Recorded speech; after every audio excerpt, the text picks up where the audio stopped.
Hello বন্ধুরা, কেমন আছেন সবাই? আশা করছি সবাই সুস্থ আছেন এবং ভালো আছেন। সেদিন চৈত্র মাস উপন্যাসের 10ম পর্বে আপনাদের সকলকে স্বাগত। চলুন শুরু করা যাক।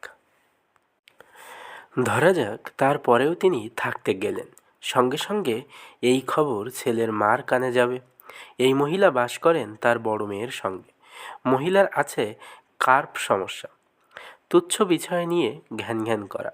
তিনি শুরু করবেন ঘ্যান ঘ্যান, তুমি ছেলের সংসারে সুখে থাকবে, আমি কেন মেয়ে জামাইয়ের সঙ্গে থাকব? তুমি যেখানে থাকবে আমি থাকব সেখানে, মেয়ে জামাইয়ের সংসারে আমি আর থাকব না। প্রয়োজনে আমি তোমার হোটেলে এসে উঠব।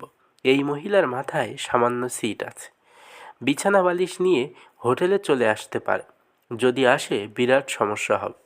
স্বামী স্ত্রী দুজন একসঙ্গে ছেলের কাছে থাকতে যাবেন, সেটা এই মুহূর্তে অসম্ভব।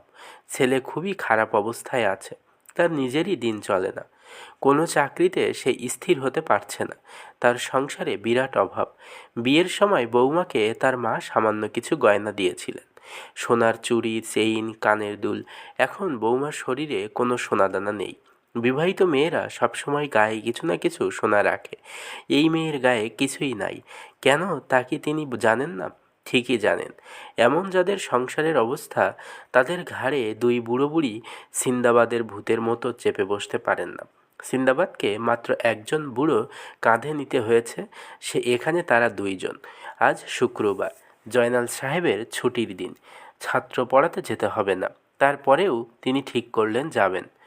মনসুরের কাছ থেকে কিছু টাকা ধার করবেন। ছেলের বাড়িতে খালি হাতে উপস্থিত হওয়া ঠিক না। বাচ্চা একটা মেয়ে আছে, তার জন্য কিছু না কিছু নিয়ে যাওয়া উচিত। শিশুকন্যাকে উপহার দেওয়ার বিষয়ে নবীজির হাদিসও আছে। যে ব্যক্তি তার শিশুকন্যার জন্য উপহার নিয়ে যায়, সে দুর্ভিক্ষ পীড়িত অঞ্চলে খাদ্যদানের পুণ্য সঞ্চয় করে। জয়নাল সাহেব সকাল 8টায় মনসুরের বাড়িতে উপস্থিত হয়ে শুনলেন কিছুক্ষণ আগেই মনসুর তার ছেলে মেয়ে নিয়ে শ্বশুরবাড়ি বেড়াতে গেছে, আজ আর ফিরবে না। তিনি হোটেলে ফিরে এলেন। অনেক চিন্তাভাবনা করে হোটেলের ম্যানেজার কায়েস মিয়ার কাছে গেলেন। ধার হিসেবে 100 টাকা পাওয়া যায় কিনা। কায়েস মিয়া গম্ভীর গলায় বলল, স্যারের হুকুম ছাড়া টাকা পয়সার লেনদেন আমার জন্য নিষেধ আছে। তিনি নিজের ঘরে এসে এখন কি করা উচিত ভাবতে বসলেন। হেঁটে হেঁটে রওনা দেবেন, যতক্ষণ পারবেন হাঁটবেন, তারপর রিক্সা নিয়ে নেবেন। ছেলের বাসায় পৌঁছে মীরাকে বলবেন রিক্সা ভাড়াটা দিয়ে দিতে। সমস্যা হবে যদি মীরার কাছে রিক্সা ভাড়া না থাকে। থাকবে নিশ্চয়, মেয়েদের কাছে গোপন কিছু টাকা সবসময়ই থাকে। তবে তিনি চেষ্টা করবেন হেঁটে হেঁটে যেতে, বিশ্রাম করতে করতে যাবেন। সমস্যা কি, সঙ্গে ছাতা থাকবে। বৃষ্টি বাদলার দিন কখন বৃষ্টি নামে তার ঠিক নেই। ছাতা একটা জোগাড় করতে হবে। তার নিজের ছাতা গত বৎসর বর্ষার সময় হারিয়ে ফেলেছিলেন, আর কেনা হয়নি। ম্যানেজার কায়েস মিয়ার কাছে ছাতা চাইলে সে কি ছাতা জোগাড় করে দেবে নাকি সে বলবে স্যারের হুকুম ছাড়া ছাতা দিতে পারবো না। দরজায় টুকটুক করে টোকা পড়ছে। শফিক এই ভঙ্গিতেই দরজায় টোকা দেয়। সে কি এসেছে? জয়নাল সাহেবের বুকে সলাৎ করে একটা শব্দ করল। তিনি মনের উত্তেজনা গোপন করে কোলের উপর ডিকশনারি নিতে নিতে বললেন, দরজা খোলা। কোলে ডিকশনারি নেওয়ার পেছনে কারণ হলো, যদি শফিক হয় তাহলে তার সঙ্গে কথাবার্তা বলবেন ডিকশনারির পাতা ওল্টাতে ওল্টাতে, যেন ছেলে তেমন কোনো গুরুত্বপূর্ণ বিষয় না। সে দেখা করতে এলেও কিছু না, না এলেও কিছু না। বাবা কেমন আছো? ভালো, বসো। তিনি আর চোখে ছেলের দিকে তাকাচ্ছেন। ছেলে কোথায় বসে এটা দেখার বিষয় আছে। সে চেয়ারে বসতে পারে, তাহলে বাবার কাছ থেকে অনেকটা দূরে বসা হয়। আবার বাবার কাছে খাটে বসতে পারে, তার ধারণা ছেলে বাবার কাছাকাছি বসবে। দেখা যাক অনুমান সত্যি হয় কিনা।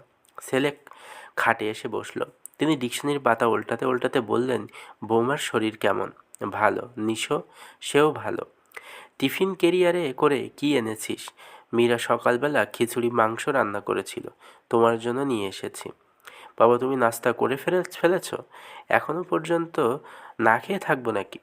দুপুরে খেও, কাউকে বললে গরম করে দেবে না? দেবে। বাসি খাবার খেয়ে কোনো আরাম নেই। দেখ তো টেবিলের উপর একটা চামচ আছে কিনা, গরম গরম খাই।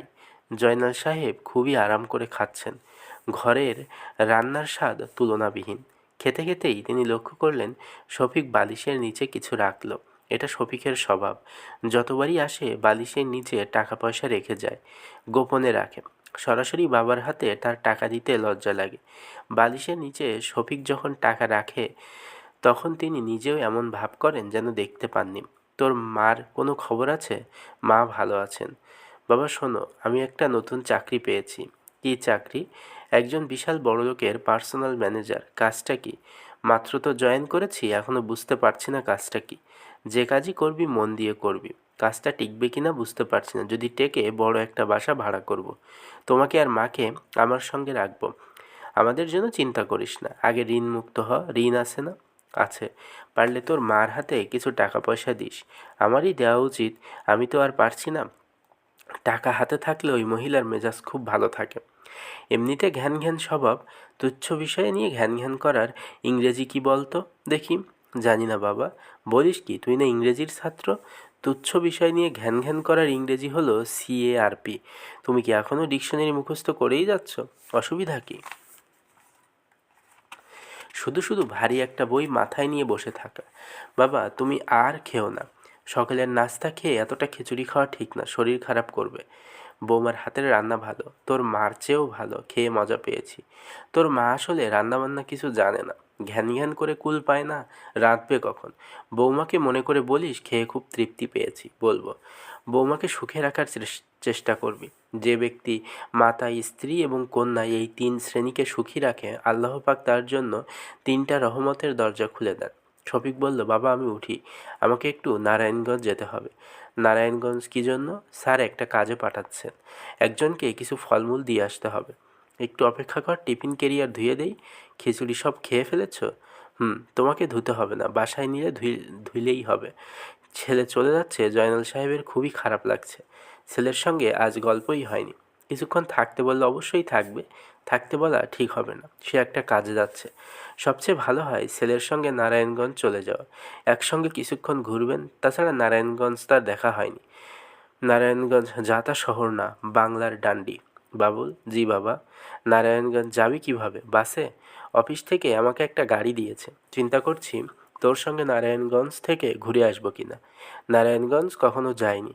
তুই তোর কাজ করলি, আমি গাড়িতে বসে থাকলাম। শফিক বলল, চলো রেডি হয়ে নাও। রেডি তো আছি। তিনি ডিকশনারি হাতে উঠে দাঁড়ালেন। শফিক বলল, তুমি ডিকশনারি নিচ্ছ কেন? তিনি বললেন, হাতের কাছে থাকলেও অসুবিধা কী? সময়ে অসময়ে চোখ বুলালাম। সবসময় চর্চার উপর থাকা দরকার। গাড়িতে উঠে তার খুব ভালো লাগছে। মনে হচ্ছে জীবনটা আসলেই সুন্দর। তিনি একজন সুখী মানুষ। রাস্তা ভর্তি মানুষজন। তাদের দিকে তাকিয়ে থাকতে ভালো লাগছে। সবাই কেমন সুখী সুখী, বিশেষ করে ফুলওয়ালি মেয়েগুলোকে। তারা বেলি ফুল নিয়ে ছোটাছুটি করছে। কি সুন্দর করেই না বলছে, ফুল নিবেন ফুল? একটা বেলি ফুলের মালা কিনলে খারাপ হয় না। শফিককে কি বলবেন একটা মালা কিনে দিতে? তার হাত খালি। বালিশের নিচ থেকে টাকাটা আনা হয়নি। শফিকের সামনে টাকা আনতে লজ্জা লাগলো বলে আনেননি। এখন মনে হচ্ছে টাকাটা থাকলে ভালো হতো। শূন্য পকেটে ঢাকার বাইরে যাওয়া হচ্ছে, এটা ঠিক না। অবশ্যই ছেলে সঙ্গে আছে। ছেলে সঙ্গে থাকা অনেক বড় ব্যাপার। ছেলে পাশে থাকলে বুকের ছাতি অনেক বড় থাকে। বাবুল, জি বাবা। পুলিশ সংক্রান্ত কোনো সমস্যা হলে আমাকে বলবি। শফিক অবাক হয়ে বললে, পুলিশ সংক্রান্ত সমস্যা হলে তোমাকে বলবো কেন? পুলিশের সঙ্গে তোমার কি? ঢাকা সাউথের পুলিশ কমিশনার আমার ছাত্র, তাই নাকি?